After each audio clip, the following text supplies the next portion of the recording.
I only hope that we never lose sight of one thing, that it was all started by a mouse. Hello, everyone out there in podcast land. This is the Beyond the Mouse podcast, the podcast for all things Disney for NPR Illinois Community Voices and for the Front Row Network. I'm your host, Craig. I'm joined today by my co-host, Mr. Brett Rutherford. Hello there. And Miss Vanessa Ferguson. Hello. We also have a super special guest here with us today, and I'm excited to introduce you all to Savanah. How are you, Savanah? I'm good. How about you? It's so cool to be on here. Yeah, for sure. Before we started this, you had mentioned this is your first podcast ever. So congrats. Now you can go and start your own and you'll have way more subscribers than we do.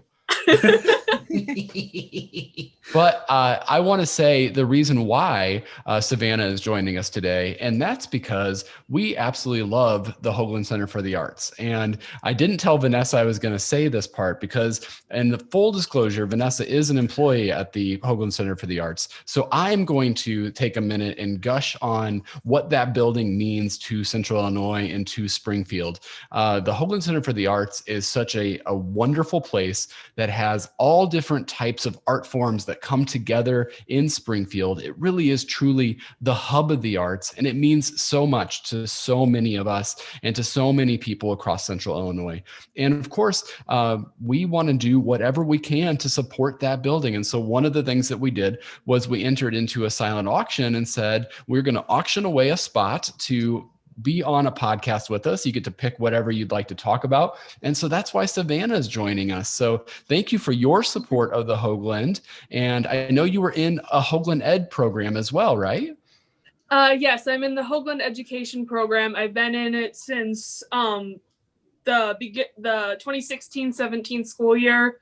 I've been in The Lion King, Charlotte's Web, James and the Giant Peach, and recently Joseph and the Amazing Technicolor Dreamcoat, which was the last production done at the Hoogland before the shutdown. And I also got the opportunity to stage manage The Curious Incident of the Dog in the Nighttime. It's a really long title. I hope I said that right. That is so cool. So you spend an awful lot of time, the Hoogland is basically like my home away from home. And I bet that it's the same for you, right? Oh, for sure.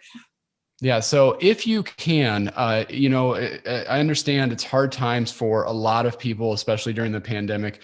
But if you are in Central Illinois, or even if you're not, and you really enjoy this podcast, I implore you to go check out hcfta.org and to donate if you can and help that building, help that organization, because they truly matter. What they do is what helps us thrive artistically and creatively, and they can really use our help. So it's something that you can do that will make you feel good and will make all of us feel good when we can get back to seeing shows in person. Did I cover just about everything there, Vanessa? I think so. I just want to say again, Savanah, I'm so sorry your show had to be shut down early due to the pandemic. Behind the scenes, those of us on staff, when this was all happening, we were going, the Joseph kids, what are we going to do about the Joseph kids? Because it was just heartbreaking to have to close it. But I'm glad you got to perform for family, right? Yes, that's what happened. Excellent. And we're so excited to have you here because not only did you win the silent auction item, you are also a big Disney fan. Yes, absolutely. We love that. We have to ask, they can see by the title what movie we are talking about today, but what's your favorite animated film from Disney? Well, growing up, it was Cinderella, but as I've grown up, I actually like Beauty and the Beast the best now. Oh, fantastic. So more of like a Belle. Do you have a lot of books around all the time? Oh, yeah. Most of them I have to read for my AP Line class, though. Oh, that's great. That's great. So that's really cool. Have you been able to go to Disney World or to the Disney parks? Do you get into that too? Yes, I got to go in 2019 for the first time in my life. I'd been wanting to go since I was a little kid. And so that was like a really awesome, like dream come true trip that we got to go on. And we're so thankful we did it that year and didn't like wait another year. Yeah, absolutely. Brett just returned from the world not too long ago, and he was so gracious to be able to do lots of different like calls with us, and it made us really feel like we were there. So that was really very kind of him. Oh, please. My vacation is your vacation. That's right. So let's go ahead and turn our attention to Cinderella. I mean, we're talking about Walt Disney World. Her castle is right there. We need to pay some respect to Cinderella. Also, by the time this podcast is released, this is a bit of breaking news for me today. But for you, you can already turn on Disney Plus and you can see the Rodgers and Hammerstein version of Cinderella starring Whitney Houston and Brandy. That's, I was like, oh my goodness. And Bernadette. Did you forget Cinderella? Yes, and Bernadette Peters too. Mm-hmm. So it's fantastic. You know, we actually talked to DJ McHale, who directed Tower of Terror for Wonderful World at Disney.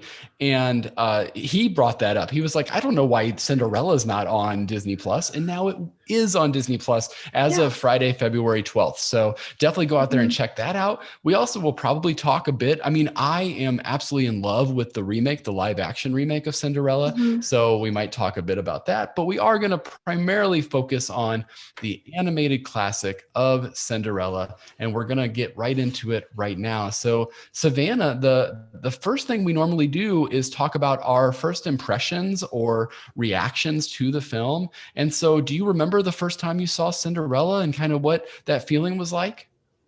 I'm not sure. I remember watching it a lot when I was growing up. I think like from when I was 3 to like 7, it was like my favorite movie. It was on all the time and I loved it. I watched it all the time. Like literally, I was obsessed. You could ask my mom. She will tell you that I literally watched it like every day.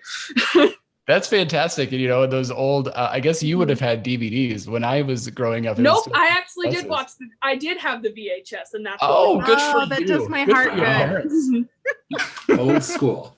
That's awesome. My son is the same way. He watches this movie and he watches Sleeping Beauty all the time. Those are his two, I think, favorites right now. Although he was watching Tangled the other day, so I think he just likes all the princesses. He's all the Disney animated films for sure. Brett, when was the first time you saw, or what was kind of your first reaction to Cinderella? It was 1927. I remember it well. No. Well, anyway, I'll keep this going because I saw it. It was the first film I ever saw. The first movie I ever saw. And it was actually in a movie theater. Because back then, they would, on occasion, every so often, they'd release the very classic Disney films every 7 years or so, and I happened to be around while one of those was being released. Anyway, so it's the first film that I ever saw, I think. Wow. That's awesome. Anyway, yeah, that, and it was magical.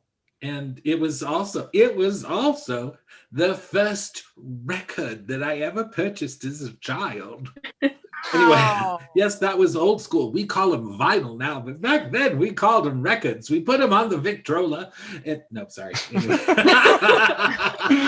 Just kidding. You know, we share that in common, though, because I probably mentioned it before. I'm sure I have. But the first film I ever saw in theaters was Savanah's favorite. Well, we both covered Savanah's favorites because you saw Cinderella and I saw Beauty and the Beast. That was my first film in the theaters. So cool? we covered the whole spectrum there. We didn't even know that we were doing that.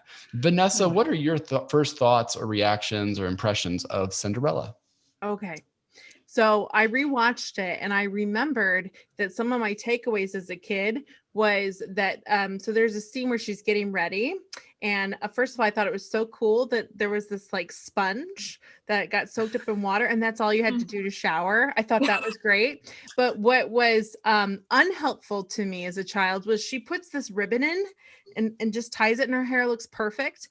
I remember like trying to tie a ribbon in my hair just like that and being just disappointed every single time. So again, like Ariel, Cinderella, every other princess, you are giving us unrealistic expectations for hair. I remember that. But upon further review, watching it now as an adult, I don't remember this, but this go around, I just thought, wow, this is a very pretty movie. Like even in just the introduction, the colors are so bright, and when the book opens and you see the painted scenery, I didn't check to see who actually painted that. Probably I think it was Mary Blair. Yeah, well, Mary Blair, yeah, I saw her name on there, and then we saw like Mark Davis, Claude Coates, all the the originals that we're learning. Craig and Brett already know them, but I have to be handheld through this process. So of learning. Yeah, so I was stunned by how beautiful it was, because when we watched the live action, Brett pointed out to me how beautiful the costumes were. And I'm like, wow. So rewatching this, I thought, I wonder if this is going to look dull compared to the live action. But really, both in their own ways, side by side, are very, very aesthetically beautiful to look at.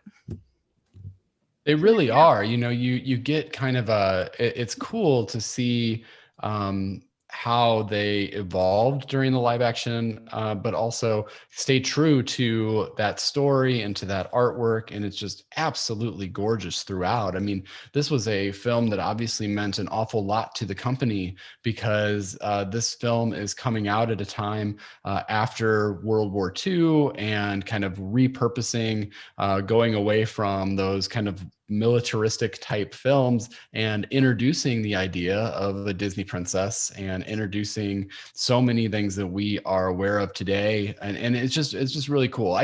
It's one of those films that, and I know that this is a bit of a cop-out answer, but it's one of those films that, to me, I don't remember not having Cinderella in my life. And you kind of said the same thing, Savanah. Like you remember it from being a child and listening to or watching it.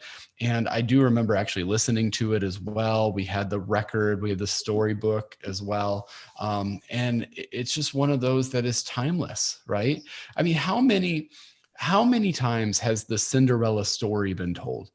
Like dozens of times in film, so many. Right? Yeah. But this is the one that leaves that indelible mark that you're like, this is Cinderella, and it's just incredible, the work that they did. And let's actually talk a bit about some of our favorite characters and people that we really enjoyed in this. And so, Savanah, who do you want to talk about first? Who's your favorite character in the film? Well, this is going to sound like way too obvious, but probably Cinderella herself. I think that she's a really interesting character. I feel like a lot of people, when they talk about her, they're like, oh, she waited for a prince to save her. But really, I'm pretty sure that when she was asking to go to the ball, she just wanted a night off. Hello. It's like, seriously, you see how she lives with these people, where she's pushed around and pushed to her limit. And I think it's just such a testament to her character that she was able to stay so kind and optimistic enough for the fairy godmother to come and help her and give her a night off. Absolutely. And she is running that house and living with these terrible people and everything else. So I completely agree with you. And it does set up, I think that some of these older princesses fall into they're kind of getting a bad rap recently, because they're being, they're kind of moving away in animation to more of a story where the heroines are the ones that come in and save the day. But at the same time, Cinderella never really painted to me this picture that she had to be saved by anybody other maybe than the fairy godmother, right? I mean, this isn't like Prince Charming is coming in and saving the day. So no, I totally agree with you. Come with the shoe. He was too busy. He was too busy. He had to settle that situation. What was he doing? And be like, magic trick, extra slipper. Didn't see That's that. so good. Yeah. Well, Vanessa, I probably should go to you to talk about Cinderella as well. Well, what I noticed watching this again was that how positive she is, and she doesn't really give into fighting back. Not to say that she's being a pushover. She's just recognizing that this is bad behavior, and I'm not going to engage with this, even with like the cat. So now that is contrary to my natural instincts, because I'm a dog person, and so many things I wanted to do to the cat while watching it. And there's one moment where she's like, I'm just gonna have to teach you a lesson, and she grabs her broom, but then the Prince's people coming knocking on the door, and I thought, oh, we missed it. Like that cat was about to get it. Not that I'm for animal abuse. I'm not for that at all. But just maybe putting the cat in a room in a timeout would have been nice, or kind of a disciplinary measure for the cat, I think would have been appropriate. I really liked when Bruno came, and I'm assuming, by the way, that the cat lands on its feet, because cats land on its feet and it falls. I don't think the cat dies, and I'm not for that. But well, he's in the sequels, so I'm gonna say he's still alive. Okay. I haven't seen it, so yes. So he lives. Savanah knows. So yeah, I mean, I like how Cinderella's portrayed, and I kind of agree with you, Craig, that I don't think she comes across as needing to be saved. And I didn't realize that until I watched it back. I'm like, oh, this is not like Sleeping Beauty where she barely talks in the film. Like Cinderella does talk quite a bit in this film. I think Cinderella gets kind of lumped into that. But it's not like Cinderella. It's not like Sleeping Beauty or Snow White, where they're really laying there basically dead and waiting for a kiss, right? This isn't that kind of a story. So I have to say, I was just pulling up some of my notes, Brett, because how much I take notes. Meaning that I pulled up IMDb and looked at the trivia, and the very first entry in this was that Eileen Woods was suffering from Alzheimer's for a long time before she passed, and she didn't remember that she had played Cinderella, but she was always comforted by her song from Cinderella. Isn't that just like heartbreaking? Yeah. It's very, thanks for bringing us down there, but at least it's a good story. Yeah, it is. Absolutely. That's just charming. Well, her voice is gorgeous. Yeah, it truly is. It's like one of the. The princesses' voices are all pretty good. Snow White, little grating, but still charming. But you're working with charming. that really old technology. Charming. Well, so, but Eileen Woods, what a voice, so good. Yeah. Anyway, I'm just waiting for my turn. Oh, Brett, would you like to talk about Cinderella? Oh, okay. Well, I love Cinderella, but we got to give creds to, kind of the other storytellers and the ones that, give her a little mischief, shall we say, and, Lucifer the cat, there's so much time spent on Lucifer as kind of this, setting a mood, and then when he, gets up in Lady Tremaine's, lap there for, Cinderella's comeuppance, for, putting the mouse in the anyway, sorry, they're spoilers.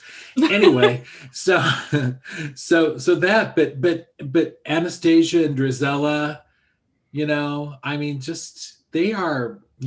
they're not nice people. Are you going to, introduce the entire cast to us here, Brett? Well, yes, I'm like going, yes, thank you. So I'll continue with no. I was just gonna get kind of the sisters and and the stepmother. Oh, she was a stepmother. She was kind of the quintessential meaning of the word evil stepmother. So this actually has some history with the show. We did a draft not too long ago, Savanah, and it was Disney villains. And I should say, he's waiting for me to say that Brett won that draft, and he did win that draft. And we'll have to hear that again, and we will never hear the end of that. Yes, we will have to hear it but again. He attempted to draft 3 people in one slot. Do you remember this, Vanessa? Yeah, he tried to do Lady Tremaine and the stepsisters, saying that they were one, and I'm like, no. They are not one person, Brett. They are individuals. They have an individual story. Yes, here. They do. Yes, they have an individual story. Blah blah blah.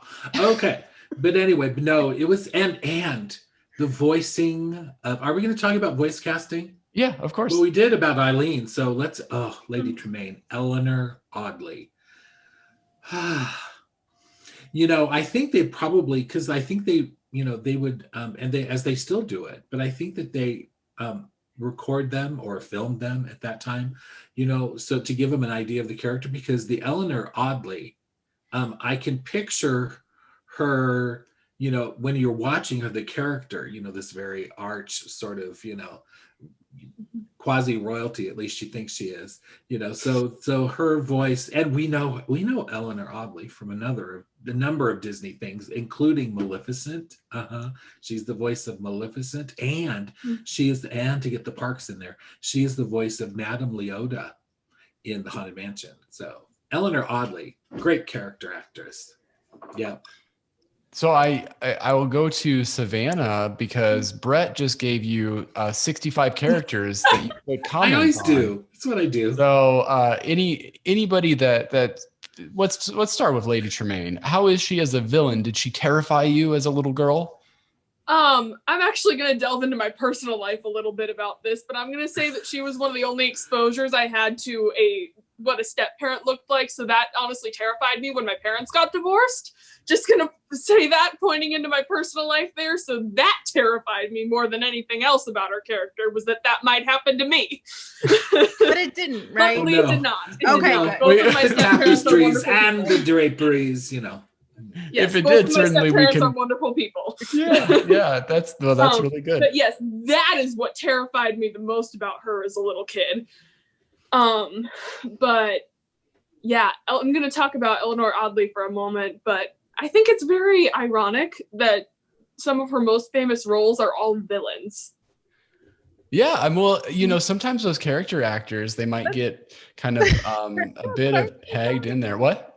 That's what I was gonna say is like I whenever I do a show or anything, I'm usually always the character or the weird person or Yep. goofy or I don't ever get to play the princess because it was really funny too is like when Drusilla and Drusilla is singing Anastasia. and Anastasia, but Anastasia's playing, but Drusilla's singing Sing Sing Nightingale, and I'm like, I think better than that. And then you Cinderella's, and I was like, oh, never mind. I'll just be playing a stepsister forever. So, I Worse things could happen. Yeah, right. So I can understand why that actress has been pegged as the voice of something dark. I'm right there with you, man. Always the Smee, never the Captain Hook. Always the Patsy, Right? never the King Arthur. Right? That's okay though. That's They're where I'm great at. parts. Who are you kidding? And Yeah. Anyway, So they're great parts. I think what's cool about Lady Tremaine is that she is an accessible villain because she's villainous enough to paint this picture in your mind as a child, in particular, seeing it through my son's eyes. But she's not like a Maleficent where it becomes overly scary or overly, and maybe in a way, like watching back to that as an adult, because we like focus on that human element, it almost makes her more terrifying or someone that's scarier than someone like Maleficent. As a child, I almost feel like it's reversed, right? Because she's not going to necessarily terrify you, but she might just be kind of scary and mean. As opposed to later on, you're like, man, I kind of know I know a few Lady Tremaines out there for sure, and so I think like the original and Mr. Karen, Tremaines right? too. Mm-hmm. And Mr. Tremaines, you're right. Stop saying Karen and just say she's such a Lady Tremaine. Oh yeah, we'll start Can I that. see? Lady Tremaine definitely would say, "I want to talk to your manager." Oh my gosh. And she's got the hair. Yes. She's got the bump it Yes. hair going on too. For sure. Something that I want to point out from like her perspective as a character is like she's very much just interested in her own daughters and wants to forward them and put them up in the world. And so she's trying to be good for them. Although I will say on the music front, as someone who sings and plays the flute, she's not doing them any justice there. But she is trying to forward their interests. And make a better life for her daughters, but unfortunately that comes at the expense of Cinderella. Yeah, and I think I'd push back on that just a scotch there, Savanah, and say, isn't she also trying to better her own life as well because she's trying to live in this big old castle down the street? So and I see that for sure. But like the conniving villainous creature, she's just a really well put together villain, and she's played beautifully in this voice acting, and it's just great for sure. So we've talked a bit about, and any other comments from the panel here about the sisters before we move into, I want to go to the fairy godmother next. All right, Brett. Bippity boppity boo it, Craig. Let's get going. Bippity boppity boo. Sisters are great. On the road. I'm like going. Bippity boppity Brett. And they're fun to play, Vanessa. Should you ever have the chance? Anyway. I've For- been Yeah, you would make a rock star fairy godmother. Who, me? Yeah, like not like right now. You have to be, I mean, probably a bit Okay. older, or you'd have to be aged a lot. I mean, you. Listen, I was No, going they went for the way glamour one. the fairy godmother was animated, and I'm like, I feel a little seen here. The way her wrists come out a little bit heavier than the other characters, I'm like, I could totally play this fairy godmother if I had the chance. So thank you. You've just validated my own thoughts that I could totally do this. And I wasn't Well, you even could do thinking the from glam like, version. I was just thinking because you are such a charming and vibrant presence here. You know, you Oh. come in and you save the day for the podcast over and over again. We are Thank about to, you. we're tattered and torn. And then you come onto the Zoom call and all of a sudden we're all wearing ball gowns. It's great. Yeah, I do what I can. I even got I'm ready. I've got my little magic wand here. I'm But so Brett, ready. let's go ahead and ask you how you're feeling. How do you feel about the fairy godmother as a character? And of course, you can't talk about the fairy godmother without Bippity Boppity Boo. Well, yes, bippity boppity boo. Verna Felton was a fairy godmother. Okay, we also know her in Disney filmdom as the Queen of Hearts. So that's a range. What? Can you I didn't know imagine? that. Yes. Yeah. Can you imagine? Anyway, but she was just so charming, and that was interesting. There is part of Disney Extras. I don't know if we're going to get to that, but the artist Ken O'Connor, they were working on, I guess, the character, like the styling, the initial look of the fairy godmother. And while he and his wife were young, he kind of took the character of his wife, kind of this very, very charming, very caring person, and kind of evolved the drawings, and that's where they went with. But that was so anyway, so charming, lovely, grandmotherly type, at least in this film. Gotta love her. So How estimate for me how long you think she's on screen, because I would say it's what, maybe 3-4 minutes tops. Maybe And like 5. yeah, 4 or 5, and something like that. she is someone that immediately when you think of Disney, I think fairy godmother's right up there with many of the Mhm. cherished characters we think about, right? I mean, Sure. just the mark that she makes in such a short amount of time. Now, granted, she's coming in to save the day, right? But at the same time, she's just an incredibly impressive character. Savannah, your thoughts on the fairy godmother? Yeah, something I think, while we're on that topic of iconicness, I think another iconicness, one of those things that we all think of as one of the most iconic scenes in all of Disney is that moment when her dress transforms into that ball gown. I feel like that's one of the most quintessential scenes in a Disney movie of all time. And the fact that the fairy godmother is the one who facilitates that kind of makes her that much more of an icon.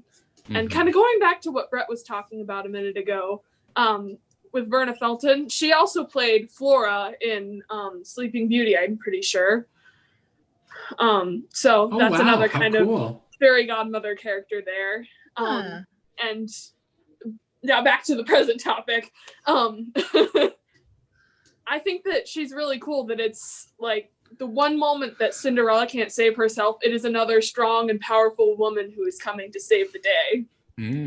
Yes. I didn't Yeah. even make that connection, but you are so right. Move over, Anna and Elsa. You didn't do it first, right? That's right. Oh, Craig let it go. That's so true. That they are not the first Yeah. ladies to help each other out. Speaking of ladies helping each other out, Vanessa, what you got to say about the fairy godmother? Are you going to follow in Savannah's footsteps here? You love her? I'm following in Savannah's footsteps because I agree with everything she's saying. And the only thing that I noted was watching this the second time, 100,000th time, was as an adult now, was that she isn't there very long. And I was like, am I not remembering this correctly? Maybe she'll come up in the ending. She doesn't. And so I was just really surprised. And I'm so glad that kind of her legacy has continued on, because she is definitely a favorite character to me in the parks. She's just lovely and delightful. And Brett, Brett introduced us when we went to Disney. I had never met her before, but it was like meeting, Oh, that's right. At Disneyland. Yes. it was Sorry, like Craig. meeting. I never really had like a really motherly grandmother growing up, so it was like meeting the grandmother I never had, and I was this is nice. I see why you all like going to see your grandmothers. This is very nice. Oh, This is Yeah, nice. This is her. nice. Hey, Savannah, have you ever been to Disneyland? I have not. Only Disney. Good. Because I haven't either. And these two that currently on my Zoom are on the ends. They always pick on me for this. So they make we sure do that not pick on every you. single episode, their trip to Disneyland to talk about it because they did not invite me. I was not welcome to Cleveland. So I don't think that's No. necessarily. Oh gosh, how he remembers things. Anyway, I think he no, said, if you I- want to go, you can, but we know you won't, so we're going. you're right. You're Stop probably it. right there. So who else do we want to talk about? Should we mention Mike Douglas and William Phipps, who did Prince Charming? They kind of tag teamed. One of them did the singing, one of them did the vocals as well. Prince Charming in this film, they give him a lot more to do in the live action remake. And I love the expanded story of Prince Charming. For the most part, in some of those live action films, I don't, and maybe this might like break your heart, Savannah. I'm going to use Beauty and the Beast as an example. Beauty and the Beast is an amazing hour and a half long story. When you bring it to Broadway and you put it in a 2 hour and 45-minute story, I start to get a little bit sleepy in parts. I'm sorry. I love Human That's again. poster in her background, Craig. I know. Yeah, I'm it's sorry. right there. I'm sorry. But I'm just saying that sometimes when they go back in and they try to retool these things, they add things that maybe you don't necessarily need, or maybe some people do, but go with me. I really enjoyed in the live action remake of Cinderella the bringing full circle of the story of Prince Charming and giving him a bit more fleshed out story, because in the animated film, he doesn't get too much to do, but let's talk about him anyway. Brett, you're my other man on the podcast. I'll go. You're my Prince Charming, truly. So what is your take on Prince Charming? Prince Charming. I think, the story is called Cinderella, not Cinderella's Prince. So, and the other, speaking to your point, Craig's kind of about, length. What I enjoyed, especially this time around, is that this story just tells it, you don't have to, you get done, and we are busy people and live busy lives. Is it an hour and 14 minutes, I think is what I saw? It's so great. I'm like going, it just gets to it and tells a wonderful story that, but back to the Prince. He serves his purpose. He sings a great song and he dances well. Yeah, I don't disagree with any of that. So Vanessa, your thoughts on Prince Charming? I always thought he was very cute growing up. Although I'm more of of all the animated princes, I like the Beast after he transforms the most. So, no, Savannah agrees with me. I can tell. But there isn't much to say about him. But watching this go around, I always thought it was just, she was pretty. He wants her. He sends his people out. They go get her. And I couldn't be more wrong, because she says something like, oh, I have to go meet the prince. And he's like, but you didn't know? So I think he's into her because she has no clue who he is. And then secondly, it's not him that sends those really scary, black horses out in the dark chasing the coach. It's really the king's people. I keep wanting to say henchman, but that's not his name. The Duke. The Duke or his servants or his servant people. He sends them out to go get her. It's not the prince's doing. So I felt much better watching it the second go around with fresh eyes, because it just makes a lot more sense to me of why he was so enamored with her. Although she is beautiful, especially when you have Anastasia up there. Well, Savannah. Girl needs to stop scowling. Your thoughts on Prince Charming. So you're in high school still. So and sorry that you're missing out on some of those dances and things like that. But you'll get back to it, right? And so are you what grade are you in high school? I'm a junior. Oh, you got plenty of time, right? You got all of that senior year to go to prom and whatnot. So talk about Prince Charming. Yeah, I'm kind of gonna play off Vanessa here a little bit because I thought that it is really interesting that he likes Cinderella because she's not here for all the frou-frou and the obsessing over, oh, I gotta marry the prince because I gotta make my way up in the world. She's like, no, I'm just here to have a good time. It's a beautiful place. And she just happens to meet the prince and thinks that he's a nice guy. And I think that's so telling that at the end, she's like, the prince, I gotta meet the prince. And he's like, wait, you didn't know I'm the prince? But something else I want to point out, I'm going to briefly kind of shy away from him and turn the attention to the king for a moment. But I think it's really interesting how, like, how the prince is very peaceful and just very nice towards her. And the king's a little crazy. I'm just going to point that out. Some of the things he says are slightly problematic. Like, if you guys remember that scene where it's like the night after the ball when the Grand Duke is coming to tell him that she's gotten away, and he's like, sabotage, you were in league with the prince the whole time. I'm like, isn't he your son? You know, one of the royal people? How is this treason? He's a little nuts and kind of going a little too far with this, but the prince is just very humble, and I think that is a good trait for a future ruler. He is that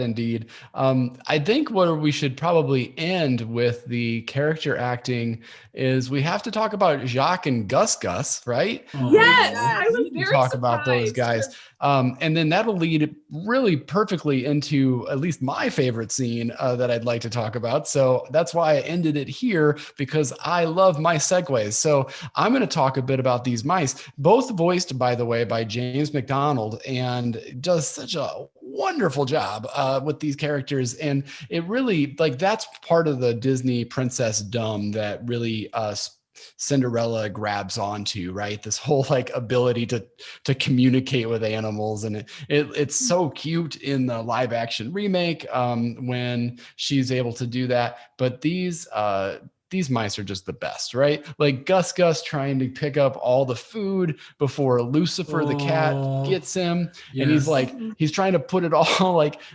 in his mouth and everywhere else, and then just drops it all. And so it's just absolutely wonderful. I've been there late at night trying to get back to the fridge and dropping all the things on my kitchen floor. So no, I absolutely love these mice. Brett, your thoughts on our mice friends?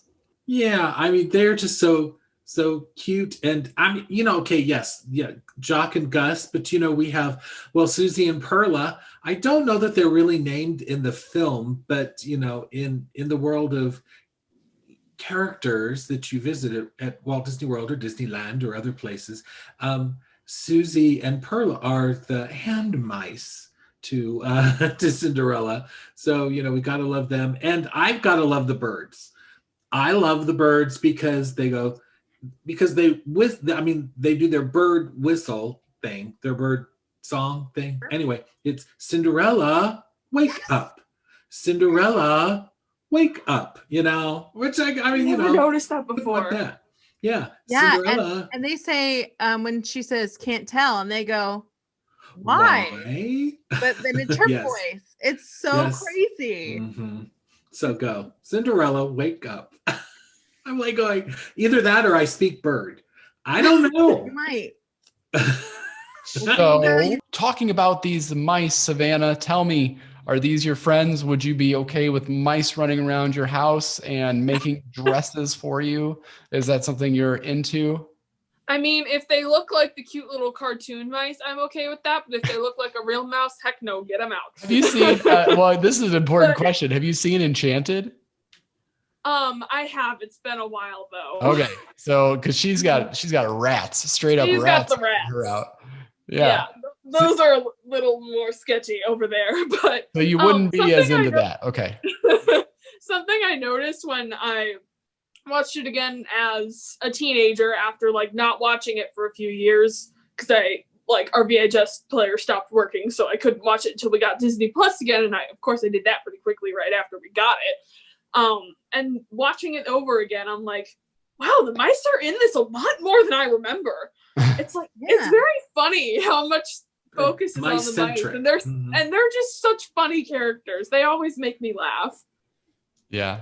Vanessa? They definitely bring that lightness to what could have been a heavy story. Oh, absolutely. I completely agree with you. Vanessa, your thoughts on the mice? I love the mice. I remember loving the scene where she has the little outfits for the mice, thinking that was really cute. But I love how they kind of they speak shorthand when they're speaking English, like gosh, ever seen a cat? And like, you know, and they have these little words that they use, and like zuzu, you know, oh yeah, zuzu, cat, you know, it's just really cute to me. And I used to have the MP3 of the we can do it song, and at the very end, as Gus and Jacques are going down into the wall, Jacques makes a very, very funny noise. So I very much recommend, if you want a good laugh, finding that one clip of the sound where he goes, hoo, hoo, hoo, hoo. And he's like, follow me, Gus. I know which way to go. Hoo, hoo, hoo, hoo. Surprise, pretty surprise for Cinderella. You know, it's just, it's really, really funny. And it's so quick that I imagine people don't even notice it because, you know, the music is playing underneath and at a quick tempo. But I've loved the mice for a very long time for that reason. So I was watching it thinking, wow, like they came up with this, whoever, I don't know if it was the writers or the voice actors, came up with this kind of mouse scat that they do. And it's so brilliant. Just it communicates what you need to know, but it's not over the top, clear English. It's funny, and it very much fits the character of mice. So I was just watching this going like, wow, this is genius. This is so, I mean, it holds up even today. I'm like, this is so funny. So I love the mice. And I love them too. And like, that's what I said, like my favorite scene is when they're basically any scene that they're in, I absolutely love. I love that they call her Cinderella. It warms my heart. It's so wonderful. But it just everything about the mice is what I would say is kind of a favorite of mine. But particularly when they're working together, pulling together that teamwork, making that dress for her that's going to get ripped to shreds. It's just wonderful. You know, we know the future of that dress, and it's very sad, but luckily our fairy godmother helps her out, right? So absolutely love that scene. Savanah, I wanted to go to you though. What's your favorite scene in the film? I think I gotta go back to what I was talking about earlier with the moment when the fairy godmother transforms her dress. I just remember as a little kid that being like one of the best scenes. Like I would look forward to that and be like staring at it and like mesmerized at how beautiful it was and just how cool it was. And I'm like, I want to be a princess. How about in the live action remake as well? They really do that scene justice, right? Gorgeous. Yeah, and I like how they add like all the little detail to her dress. I remember it being like very sparkly and having like little butterflies, was it, like on this shoulder piece she's got here? And I think that it's just really pretty, and they really went for that blue. They really did. And now one of us on this show has seen that dress in person, right? I have. Yeah, I've seen it a couple of times. It was actually at both D23 Expos, 2017 and 2019. But yeah, it was really gorgeous, and she has a teeny waist. And I forgot there are Swarovski. I need to learn how to say Swarovski crystals. Swarovski. But they have so many Swarovski crystals in that. I mean thousands. So that was amazing. And it has lights in it and everything. Can I request in the edit that little moment of us all trying to say that word, we just half speed it and see how that sounds? Swarovski crystals. Swarovski crystals. We'll sound like mice when we do that. Swarovski crystals. Zorowski. No, that's if we can sped do it it. up. We can do it.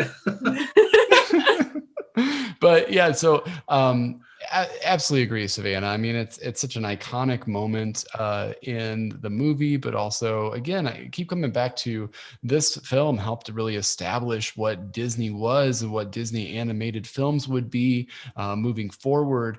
And it's animated by some of the biggest names in all of Disney. When you're talking about Ken Anderson and you're talking about Bill Peet, directed by Wolfgang Reiterman, and then also Mary Blair, like just these absolute, like, we talk about Disney legends, and I'm pretty sure everyone I just named is a Disney legend, but truly legendary people who helped bring this film to life. Vanessa, do you have a particular scene you want to mention?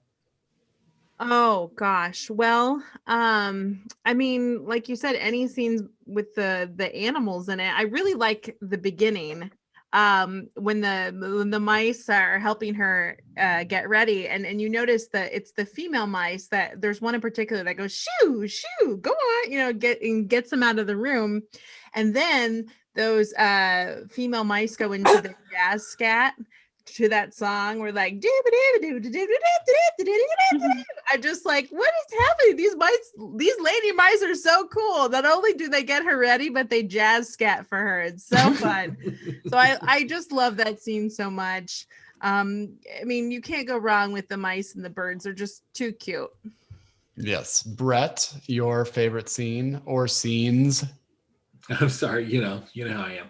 No, I would say, well, if speaking about the transformation scene, the dress transformation scene, it's my understanding that it was Walt's favorite piece of animation. So, and the other part of this film is that it absolutely saved the studio. Because this was after the war. This saved the studio. That's according to Walt in the Walt Disney Story. And so, yeah. So if it's good enough for Walt, it's good enough for me, right? Right there, Savanah. Yeah. So. Well, and I think that's why when they went back to conceptualize the park, that's why we get Cinderella's castle in Disney World. Sleeping Beauty Castle was put in Disneyland much because it was a promotional piece for the upcoming film or the film that had just been released. I can't remember exactly, but I know Sleeping Beauty was about that time. Nope. And so, it's interesting to me that they did go back and that's the castle that they decided would be part of this mainstay of Walt Disney World. And I think it speaks a lot to what this film meant for the company, right? And continues to mean for the company. This film is 71 years old, and it still has such a rewatchability to it. And you can be charmed by it. My 5-year-old loves it. It's timeless. It's timeless in a way that not many films, and I would say many Disney animated films do end up being timeless. However, that's not the norm in film, right? It's difficult to call out too many films from 1950 that would have the same amount of staying power as something like this, for sure. And we'd have to ask Brandon. Yes. And something that kind of going off of how this one is saved the studio, I think it's really interesting how kind of the three most big risk things that paid off for the Walt Disney Company were princess movies, because obviously Snow White being the first animated feature film, that was a princess movie. This one that saved the studio after the war, and then The Little Mermaid coming out of that kind of dry period after Walt's death, with The Little Mermaid being what really brings us back into that classic animation. I think it's a true testament to how much people love princesses.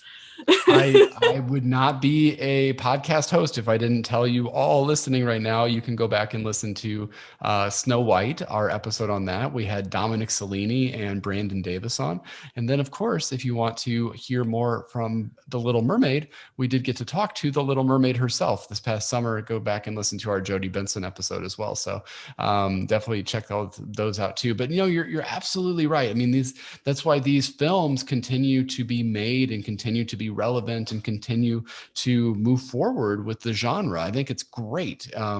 And yeah, there was some pushback. There's always pushback about the tale of like Disney princesses and things like that. But I do think that they help establish these stories and these classic fairy tales in such a way that really ingratiate them into the pop culture, but also pass along some of those like morals and those tales that come along with them as well, and done in such a way that's easily digestible for kids that are so young, and they carry them for their whole lives. So they obviously make a huge impact for sure. Yeah, I grew up on all the princess films. In fact, the first movie I got to see in theaters was The Princess and the Frog, and I grew up with all the ones that came before that.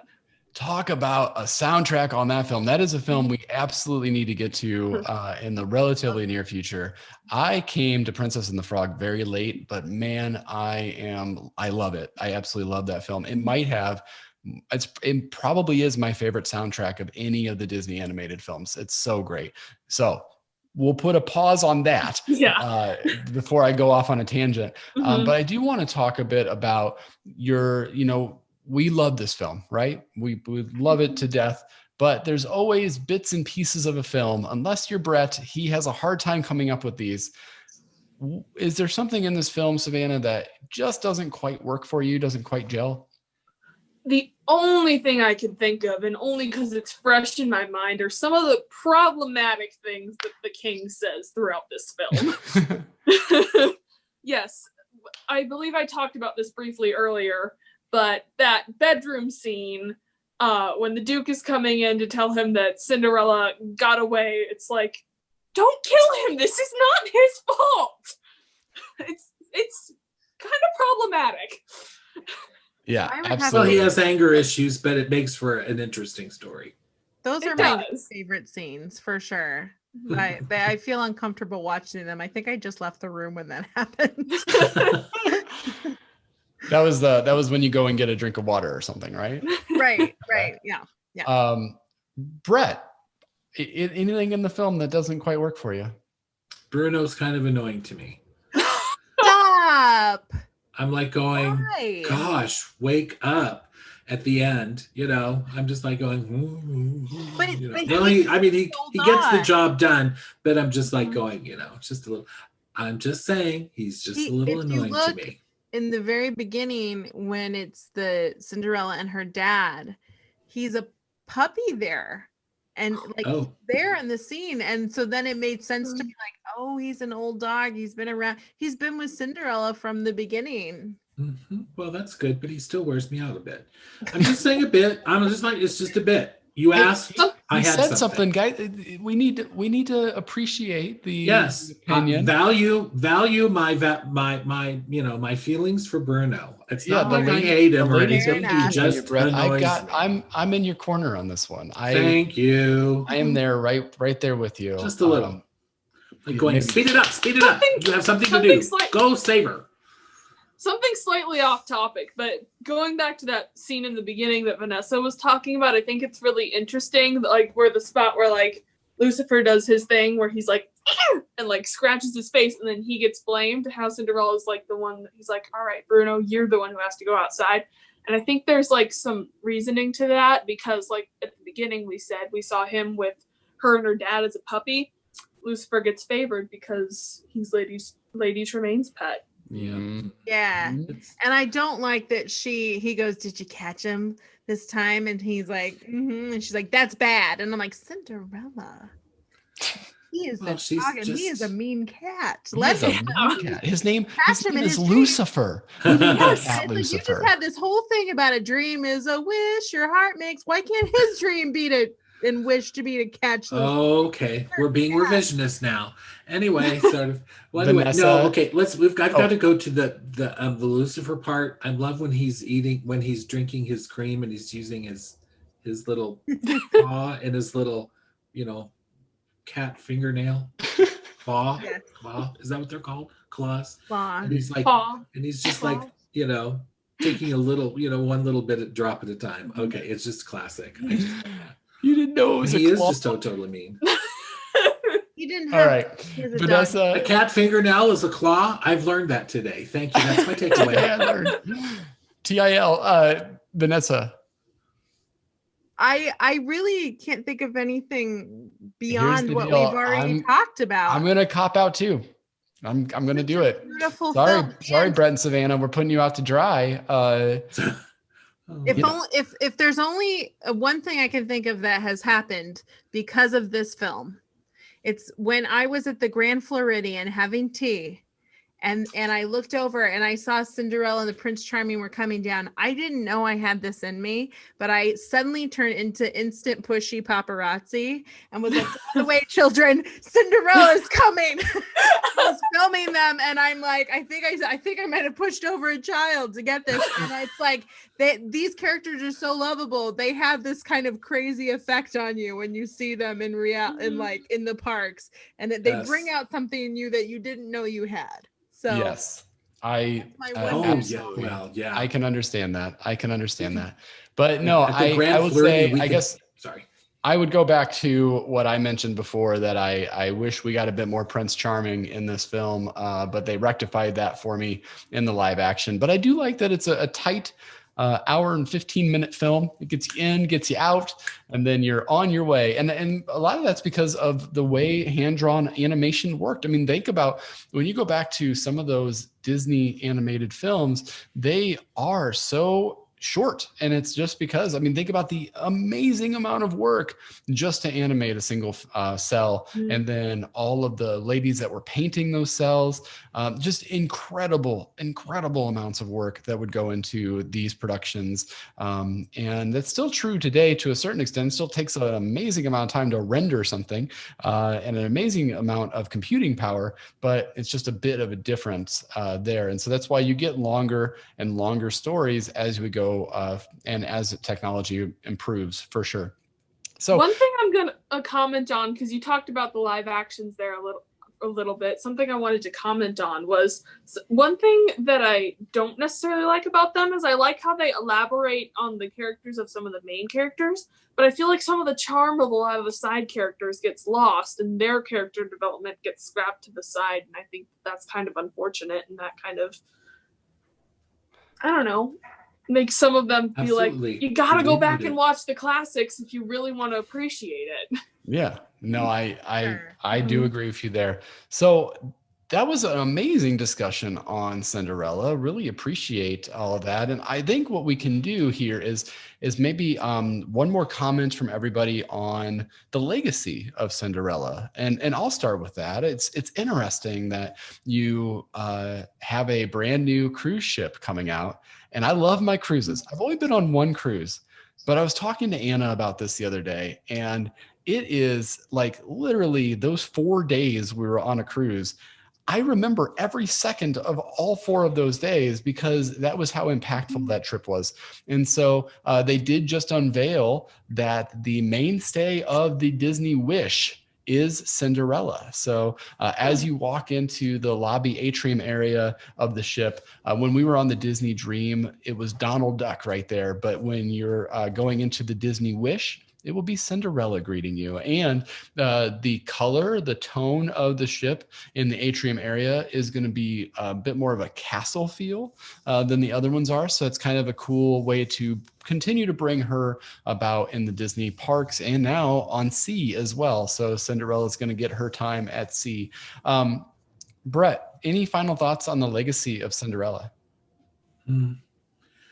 Well, it's such it's an amazing legacy to be so beloved by so many for such a long time.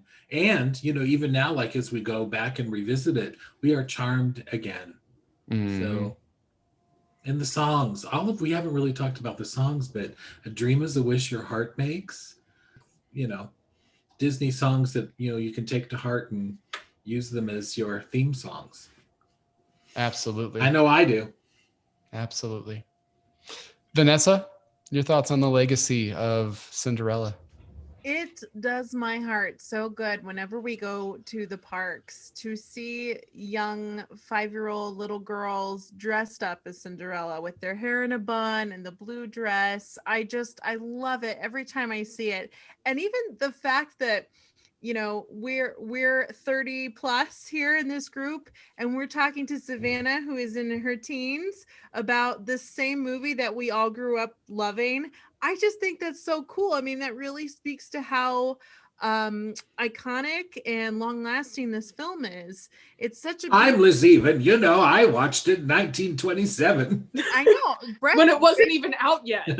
Right, exactly. Brett was there probably when they designed it. So it's just I remember it was a Tuesday. No. just a beautiful film. It is a beautiful film. Savanah, bring us home. Final thoughts on Cinderella. Yeah, kind of like Vanessa said, I think it's such a testament that people are still watching it today, and it's something that's endured through every generation since the 50s. Like, my grandma would have been a little kid when this movie came out. Mm-hmm. And Brett, did you sit next to her in the theater, perhaps? He shared popcorn. Whoppers. You Sorry, shared Whoppers. Savannah, go ahead. I just had Don't to ask. even, Go ahead, gosh. But I think that it's just so telling that it's endured through generations, that I can talk to the kids I babysit about this movie, that it's still so relevant in this day and age. And the fact that it's like the face of the parks and like one of the most Disney things you think of when you think of Disney movies. I just think that's a real testament to the legacy of Cinderella. Yeah, it's just so great all around. So I have to say, Savanah, you need to go start your own podcast. You have just been excellent. You've been such a wonderful guest. Thank you for gracing us with your presence. And thank you for, supporting the Hoogland in particular, and for being involved there. We can't wait to get back in that building and to be able to kind of continue to live that creative passion that we all love, right? So very excited for that. But thank you for joining us.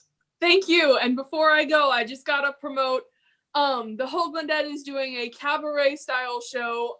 Not really sure the specific date or time slot, but that is something that's coming up, and I urge everyone to do what you can to see it. There are, I think, 9 different mini versions of shows, one of which is Beauty and the Beast, and I'm playing Mrs. Potts in that, and I urge you all to come and see that. That's awesome. Very, very, very cool. So that's wonderful. And I have to say, our very own Vanessa Ferguson was just featured in something at the Hoogland as well. Now, by the time this drops, because we do these recordings a little bit in advance, so it makes my brain hurt thinking about when these are going to drop.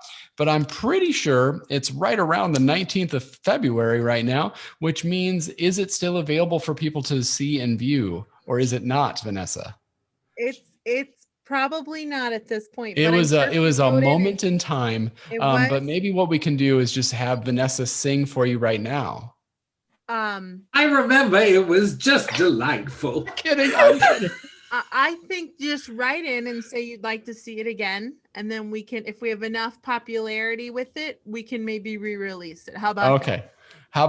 How about that? So, and then definitely check out, if you, like I said, if you're in the Central Illinois area, you probably already know about the Hoogland Center for the Arts, hcfta.org. If you are not, if you're just a listener and want to support an amazing arts organization, I can think of no one better to send you to than hcfta.org and the Hoogland Center for the Arts. So definitely check that out as well. Speaking of checking things out, you can always find us on all those podcast apps that you're looking at. Make sure to subscribe to our show you just find us Beyond the Mouse on any podcast app you want. Also, follow along with us on social media. You can follow us along at Beyond the Mouse Podcast on Facebook, also Beyond the Mouse Pod on Instagram, and Beyond Mouse on Twitter. Sometimes people get really fun things on our social media, like an announcement that we had Evangeline Lilly on our show not too long ago. So definitely something to check out and keep in contact with us. We love to hear from you, so always message us. Just let us know about what you're thinking about the show. Let us know about Cinderella and some of the memories that you have there as well. We love to hear from you. We can also be found on nprillinois.org. And also we are part of the Front Row Network. So you can find them on all social media by searching the Front Row Network or Front Row Reviews with a Z on Twitter. The last thing I have to promote is we do have a Patreon for the Front Row Network. You can go to patreon.com/Front Row Network and you get even more access to us and even more special content. Like the other day, Vanessa did a Ratatouille, the musical recap for our patrons. So definitely check out these types of special things that you can get from just contributing a couple bucks a month to us to be able to continue to bring out that content. Because holy moly, we are bringing out lots and lots and lots of content, lots of cool things in the future. We are working on something. I'm real excited about it. I am outrageously excited about it. And if it happens, I'm going to be very happy. If it doesn't happen, I will have the memory of how I feel now thinking about this particular episode, and it might have to do with our 100th episode. So we will keep you in the loop and for sure be keeping an eye out on social media as well. But thank you again, Savanah. It was so great having you. And so this is how we do our sign off. So for Beyond the Mouse, I am Craig. I'm Vanessa. I'm Brett. And I'm Savanah. And we will see you real soon in the front row. Like a pro, Savanah. You're Oh my goodness. So good. Yes. Crushing it. I think we're probably going to replace Brett with you. So